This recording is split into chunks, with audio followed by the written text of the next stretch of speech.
Be blessed, dear one, on today's key relation gospel. We're looking at Matthew chapter 10, 16-23. What is causing you to suffer? Beloved, suffering is real. We meet people, we talk about how we are suffering, how they are suffering, all that. But have you taken time to note what is causing you to suffer? What is that source to the suffering of yours? We need to have time to assess and to know. Because when we get to know, a halfway to solve our suffering in our world, in our lives. Beloved, in Jesus today in the gospel teaches us what it means to suffer.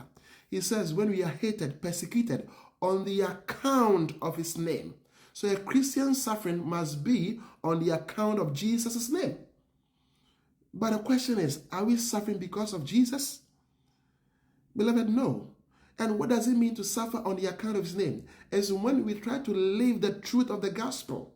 When we try to love, when we try to be there for people, when we try to live the good Christian principles, and people are challenging us, putting obstacles on our way. People are persecuting us. People are leaving us because we are speaking the truth.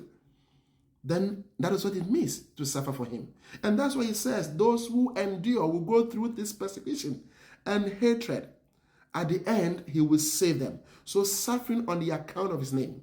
My beloved, most of the suffering we are going through is not on the account of Jesus' name, as I've said. Many are suffering because of the poor decisions we are making. Many are suffering because we cannot save the little we have. We are only spending, we are only chilling, enjoying, spreading people out. We don't take time to save.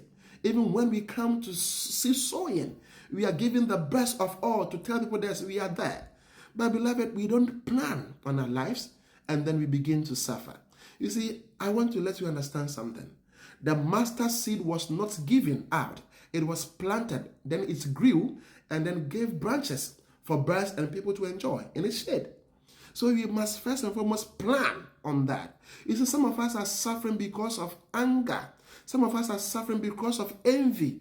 Because reading Proverbs chapter 14 says, envy and anger rots the bones. Some of us are suffering because of unforgiveness. Some of us are suffering because we do not love. Some of us are suffering because we don't care about people, other things.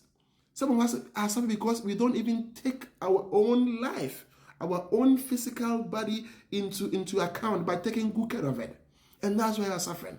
Then we go to church, then we profess we are suffering, we are suffering. Beloved, what is causing you to suffer?